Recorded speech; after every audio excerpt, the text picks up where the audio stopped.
Halo boy, selamat datang di channel Cerita Santuy yang akan menemani kalian untuk melewati hari-hari yang indah tentunya di Cerita Santuy.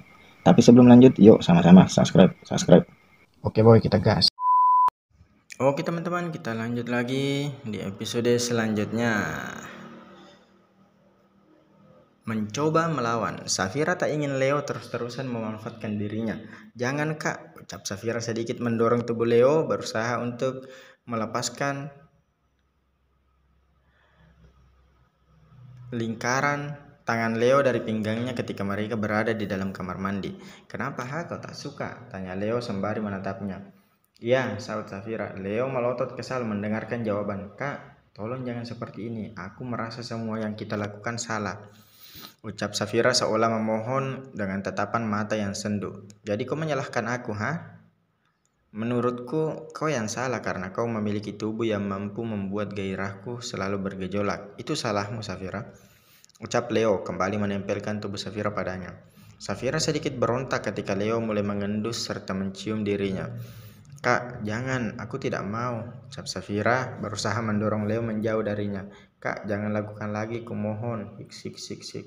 Ucap Safira dengan suaranya yang terdengar bergetar dan menangis.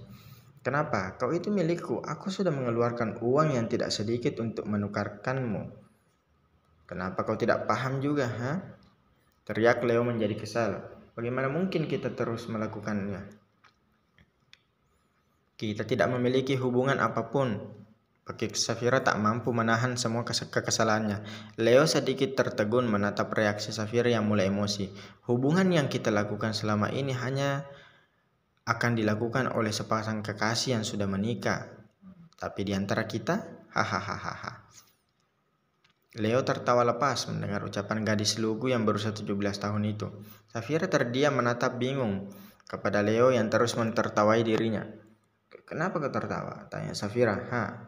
Kau tak hanya gadis yang lugu, tapi kau juga lucu, sahut Leo tertawa. Lucu? Apa yang lucu dariku? Gumam Safira semakin membingungkan. Menikah katamu, ucap Leo membuat Safira merasa tidak salah saat mengatakannya. Dengarkan aku baik-baik. Pria dan wanita menikmati hubungan mereka di atas ranjang itu sangat biasa. Mereka bebas melakukannya dan mereka tidak perlu menikah. Bahkan gadis remaja yang baru saja mengenal cinta sudah memberikan segalanya pada pria yang disukainya. Hahaha. Kenapa kau malah berpikir kuno sekali, Safira? Ucap Leo lagi menjelaskan gaya hidup yang begitu bebas di zaman modern. Tapi aku tidak ingin seperti mereka, kata Safira terus menolak. Leo menatap Safira yang tampak bersikeras untuk menolak keinginannya. Jadi kau ingin aku menikahimu, begitu? Tanya Leo membuat Safira ragu-ragu untuk menjawabnya. Leo terus menatap seolah angin mendengar jawaban apa yang akan dikeluarkan dari mulut gadis yang masih telanjang di hadapannya itu. Jawab pertanyaanku, seru Leo membuat Safira. Safira menggelengkan kepalanya perlahan. Sialan. Umpat Leo kesal dalam hatinya lantaran Safira tetap saja menolak dirinya. Lalu apa yang kau inginkan, ha? Teriak Leo kesal. Safira kemudian berlutut di kaki Leo. Tuan, tolong lepaskan aku. Aku mohon Tuan, aku janji akan bekerja keras untuk mendapatkan uang agar aku bisa melunasi semua uang yang kau keluarkan untuk pengobatan ibuku di rumah sakit. Ucap Safira memohon kepada Leo. Mendengar permintaan Safira membuat Leo berang. Leo meraih tubuh Safira dan menyeret mendekati ranjang lalu menghempaskannya begitu saja. Kemudian ia naik ke atas ranjang dan menindih tubuh Safira. Sampai mati pun aku tidak akan melepaskanmu. Ucap Leo kemudian mencium bibir Safira dengan ganas sementara Safira terus berusaha untuk berontak. Sekuat tenaga, ia ingin melepaskan pergelangan tangannya dari cengkraman pria yang ingin memaksanya lagi. Teriak Leo saat Safira berhasil menendangnya. Pergelangan tangan Safira terlepas. Ia lantas melompat turun dari ranjang sembari melihat Leo mengerang kesakitan. Safira lalu kembali berlari masuk ke kamar mandi dan mengunci pintunya dari dalam. Safira, teriak Leo kesal setengah mati padanya. Duh, sialan kau. Gerutu Leo masih merasakan nyeri yang tak tertahankan. Jantung Safira berdegup kencang setelah apa yang ia lakukan kepada Leo. Ia gemetar ketakutan di dalam kamar mandi. Aku pasti akan mati setelah keluar dari kamar mandi ini. Dia pasti akan membunuhku, ucap Safira, gelisah dan ketakutan.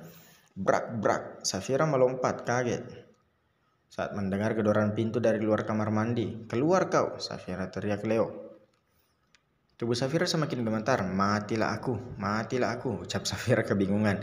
Ia mengambil bedrobe dari dalam lemari kecil untuk ia kenakan.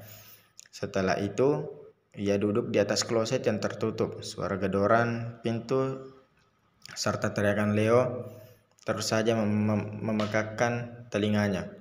Hingga beberapa saat kemudian Safira tak mendengarnya lagi. Apa dia sudah pergi? Tanya Safira dalam benaknya. Cih, apa yang harus aku lakukan sekarang? Dia pasti akan benar-benar membunuhku. Mungkin saat ini dia sedang mengambil kunci cadangan untuk membuka pintu. Dan dia akan menyeretku keluar lalu menguburku hidup-hidup di halaman belakang, ucap Safira dengan pikiran yang kemana-mana. Leo menuruni anak tangga dengan perlahan. Dasar gadis sialan, beraninya dia menendangku. Aku akan benar-benar menghabisinya.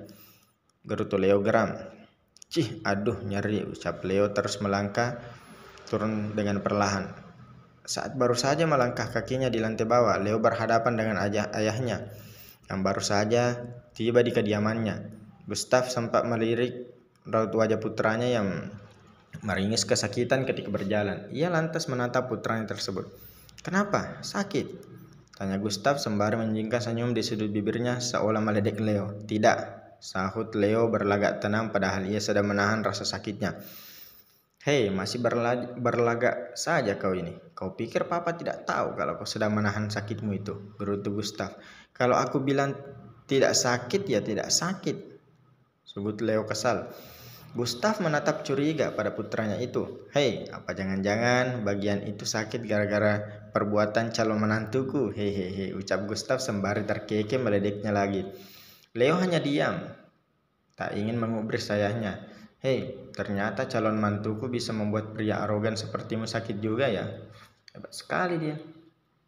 Jadi seperti itulah yang memang pantas menjadi menantuku, ucap Gustav lagi.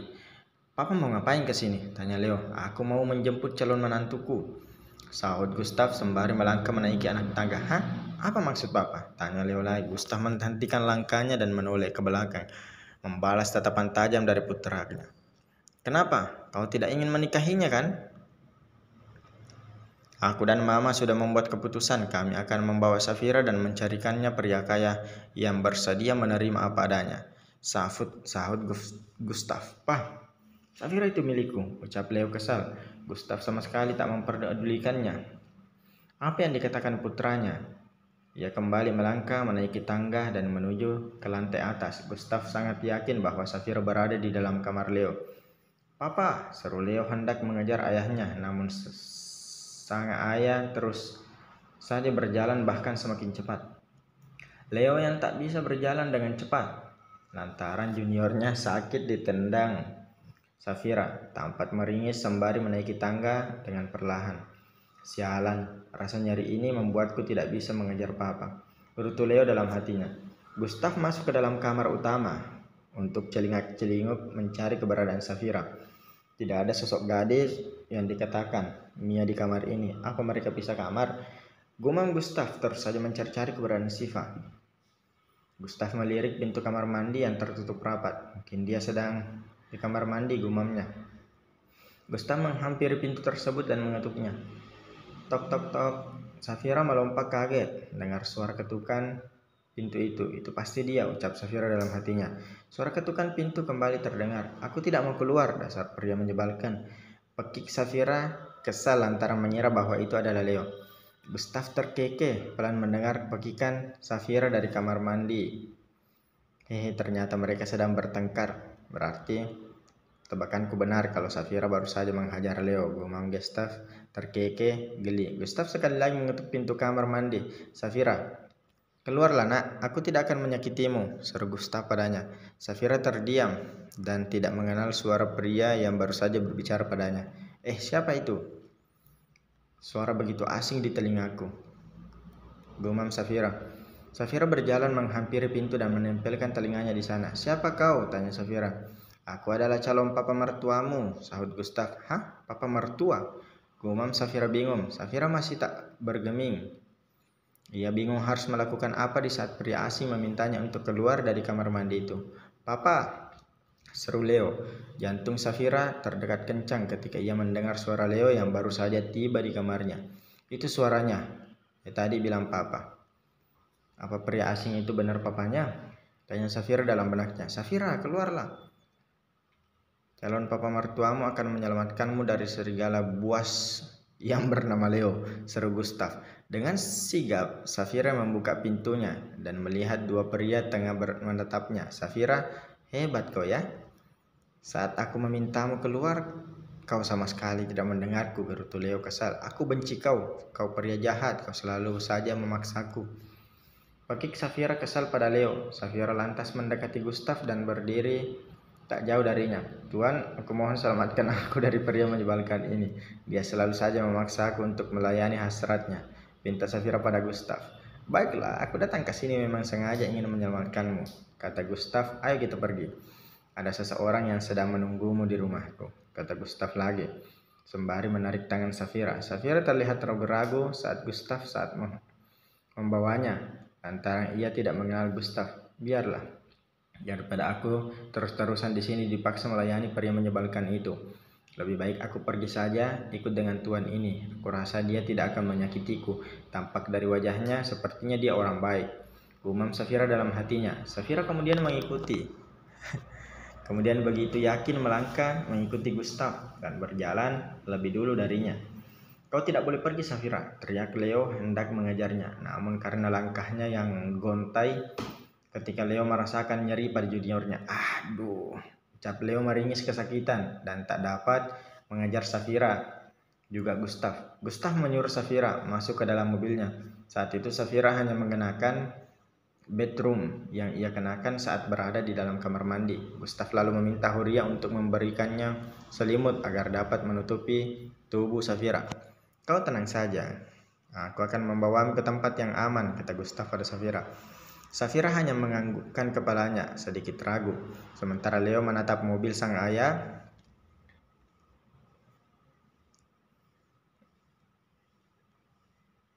sambil mengepalkan kedua tangannya dengan erat. Sialang, empat Leo kesal. Aku pasti akan segera membawa Safira kembali ke rumahku, gerutu Leo sembari terus menatap mobil sang ayah yang sudah melaju keluar dari halaman rumahnya. Hamil. Safira tiba di sebuah rumah yang tak kalah mega dari rumah Leo. Ia turun dari mobil dan melihat seorang wanita parubaya tersenyum lebar sembari melambaikan tangannya dengan semangat. Siapa dia? Kenapa dia terlalu begitu semangat menyapaku? Gumam Safira dalam hatinya sambil terus menatap Mia. Safira, ayo kita masuk. Dia istriku. Dia sudah menunggu kedatanganmu, kata Gustaf. Maaf tuan, saya masih bingung. Sebenarnya tuan ini siapa? Lalu kenapa istri tuan menunggu kedatangan saya? Tanya Safira. Gustaf tersenyum melihat Safira tampak ragu dan ketakutan. Masuklah dulu. Kita bicarakan semuanya di dalam saja, kata Gustaf. Safira tak bergeming. Ia masih berdiri di samping mobil sembari menutup tubuhnya dengan selimut.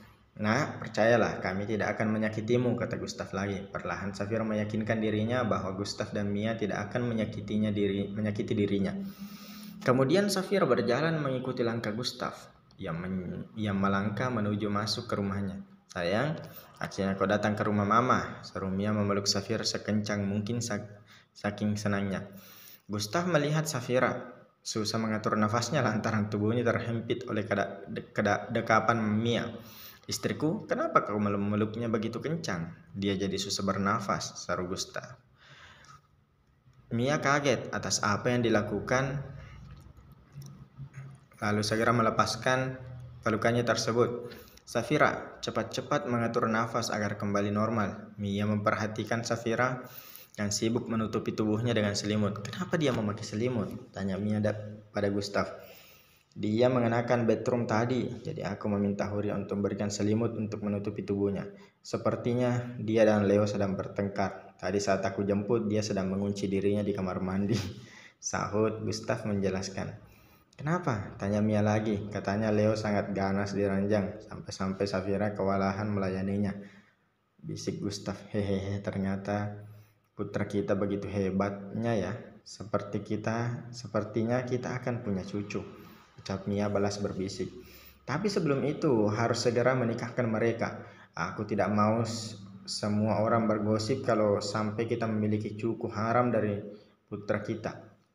Sahut Gustaf. Ya, kau benar, seru Mia. Safira yang tak tahu apa yang sedang dibicarakan sepasang suami istri ini tampak kompak itu hanya diam dan bertanya-tanya dalam hatinya. Apa yang mereka katakan? Kenapa mereka berbisik-bisik? Apa mereka bicara mengenai aku? Gumam Safira dalam hatinya. Mia membawa Safira masuk dan memberikannya pakaian untuk ia kenakan. Mia sangat senang melihat sikap Safira yang begitu sopan kepadanya. Safira duduk di depan meja rias, sementara Mia mengambil sisir dan menyisir rambutnya. Dulu aku sangat menginginkan anak perempuan, tapi apalah daya aku sakit dan harus membuang rahimku di saat Leo masih berusia 5 tahun. Untuk saja aku memiliki suami yang sangat mencintaiku dan dia mengerti keadaanku dan tidak menikahi wanita lain demi mendapatkan banyak keturunan. Ucapnya dalam hati. Safira merasa tidak enak hati di saat Mia menyisir rambutnya yang panjang. Nyonya, biarkan aku yang menyisir rambutku, kata Safira pada Mia. Jangan panggil aku Nyonya, tapi panggil aku Mama, kata Mia. Mama? Safira kebingungan atas permintaan wanita parubaya yang tetap kekeh ingin menyisir rambutnya. Safira menatap Mia dari pantulan cermin di hadapannya. Kau adalah menantuku. Sebentar lagi aku akan menikahkan kalian berdua, kata Mia lagi. Hah? Menikah? Siapa? Tanya Safira kaget. Kau dan Leo, seru Mia. Apa? Pekik Safira semakin kaget. Kenapa kau sangat terkejut? Kau dan putraku sudah sebulan lebih tinggal bersama. Jadi kalian harus segera menikah. Aku dan papanya Leo tidak ingin memiliki keturunan haram. Jadi kalian harus memberikan cucu untuk kami setelah kalian menikah nanti, kata Mia. Safira lantas bangkit dari tempat duduknya, bahkan Mia belum siap untuk menyisir rambutnya. Kenapa? Tanya Mia. Tidak, aku tidak ingin menikah, apalagi dengan pria mesum itu, kata Safira menolak. Menyebalkan. Maksudmu? Putraku pria yang sangat menyebalkan, tanya Mia. Iya, dia selalu saja memaksaku untuk melayaninya, bahkan hampir setiap malam dia melakukannya padaku, sahut Safira dengan polosnya. Mia menyunjingkan senyumannya sembari menatap reaksi Safira yang tampak muda untuk dipermainkan lantaran usianya yang tergolong masih remaja. Bukankah kalian sudah lama tidur bersama? Aku yakin saat ini sudah ada janin di dalam rahimmu, kata Mia memperdaya Safira. Apa? Ucap Safira terkejut. Iya, janin. Benih hasil perbuatan Leo sedang berenang di dalam rahimmu, kata Mia lagi. Safira terperanjat tanpa ia mengerti bahwa Mia sedang memperdaya dirinya agar tidak kabur dari putranya begitu saja. Tidak mungkin, Nyonya, ucap Safira ketakutan. Apa yang tidak mungkin? Putraku selalu menuduh dirimu berkali-kali. Sudah pasti kau sedang hamil, tapi kau tidak menyadarinya, kata Mia. Apa kau sudah datang bulan? Tanya Mia. Safira berpikir sejenak lalu, menggelengkan kepala menanggapi pertanyaan Mia. Bagus, berarti kau sudah mengandung cucu pertamaku, kata Mia. Safira menunduk lemah setelah yakin bahwa apa yang dikatakan Mia barusan. Aku tidak mau hamil, sik. Ucap Safira menangis. Mia tersenyum tipis dan merasa bahwa upayanya memperdaya gadis lugu itu telah membuahkan hasil. Jangan khawatir, Leo pasti akan bertanggung jawab padamu, kata Mia sembari mengelus kepala Safira dengan lembut. Tapi aku masih sekolah. Kalau aku hamil, bagaimana dengan sekolahku? Tanya Safira terus menangis terseduh-seduh. Apa? Kau masih anak sekolahan? Pekik Mia kaget karena baru mengetahui bahwa Safira masih remaja sekolahan. Seketika Mia merubah ekspektasi kagetnya menjadi tenang di hadapan Safira. Tidak mengapa, kau tetap bisa mendapatkan pendidikanmu di rumah. Putraku akan memberikan guru privat untukmu, kata Mia. Tidak, aku tidak mau hamil, aku tidak mau menikah dengan pria menyebalkan itu. Pekik Safira menolak dengan sikap emosi sambil menangis. Hei, putraku sangat tampan dan kaya raya. Begitu banyak wanita menginginkannya. Lalu kenapa kau malah menolaknya? Tanya Mia sedikit jengkel. Tapi dia pria yang sangat menyebalkan. Aku tidak mau melayaninya setiap malam. Pinggangku sakit, rasanya mau patah saja. Saat Safira lagi-lagi begitu polos mengatakan semuanya kepada Mia. Hehehe, putraku memang hebat. Penyakitnya sudah sembuh total rupanya, ucap Mia dalam hati. Sudah, nanti setelah kalian menikah, aku akan menasehati Leo supaya dia tidak menindasmu lagi setiap malam, kata Mia. Nyonya, aku tidak ingin hamil, rengek Safira.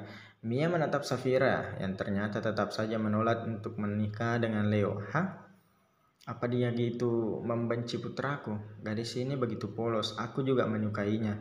Tapi sayangnya hanya dia yang bisa membangkitkan gairah putraku, gumam Mia dalam hatinya. Mia seakan sudah kehabisan cara untuk membujuk Safira agar mau menikah dengan Leo. Sudah, jangan menangis lagi. Kodrat seorang wanita adalah melahirkan keturunan untuk pria yang akan menjadi suaminya. Jadi terima saja, kau istirahat saja dulu. Di sini anggap saja ini rumahmu sendiri. Aku akan pergi sebentar, kata Mia. Kemudian berlalu keluar kamar untuk meninggalkan Safira yang begitu kebingungan lantaran terpedaya bahwa dirinya sedang mengandung anak Leo. Safira menghampiri ranjang tidur sembari memegangi perutnya yang rata. Ia duduk di sisi ranjang dengan perasaan yang gelisah. Bagaimana ini? Kalau ibu tahu aku hamil di luar nikah, dia pasti akan marah padaku. Jangankan ibu, Kak Fani juga akan memukulku, ucap Safira dalam hatinya. Malam harinya, Leo mendatangi rumah kedua orang tuanya. Mereka bersitegang di ruang keluarga lantaran Leo ingin membawa Safira kembali ke rumahnya tanpa mau menikahinya. Tentu saja Gustaf dan Mia tidak setuju dengan tindakan putranya tersebut. Setelah begitu lama bersitegang dan saling adu mulut, akhirnya Leo ditendang keluar dari rumah orang tuanya. Aku akan membawa Safira kembali malam ini juga, bagaimanapun caranya, gerutu Leo kesal. Leo lantas menatap ke jendela kamar yang ia ketahui adalah jendela kamar tamu untuk para tamu menginap. Leo sangat mengerti situasi dan seluk-beluk kediaman kedua orang tuanya. Hei Safira, pasti berada di kamar itu. Lampu kamar itu menyala. Sudah pasti ada orang di dalam kamar itu. Siapa lagi tamu di rumah ini sekarang kalau bukan Safira, gumam Leo sembari terus menatap jendela kamar tersebut. Leo lantas memanggil asisten kepercayaannya dan memintanya untuk mengambil tali agar ia bisa memanjat ke atas menuju jendela kamar. Dengan segera Reno mempersiapkan segalanya agar Leo bisa mencapai jendela kamar tamu yang berada di lantai 2. Safira yang berada di dalam kamar mandi tanpa sengaja mendengar suara kegaduhan di dalam kamarnya. Ia lantas keluar dari kamar mandi. Ia melihat jendela kamar ternganga sehingga angin dingin masuk ke dalam kamarnya tersebut. Bukannya tadi aku sudah menutup jendelanya? Kenapa masih bisa terbuka selebar ini? Gumam Safira dalam hatinya. Saat akan menutup jendela, tanpa sengaja ia melihat Reno sedang menatapnya dari halaman depan. Itu kan Reno. Kenapa dia ada di sini? Apa Leo datang? Gumamnya lagi. Reno menutup jendela kamar itu. Sudah ditutup rapat oleh Safira. Semoga Tuan Leo senang menghabiskan malam bersama Nona Safira, ucap Reno sembari menyengir lebar.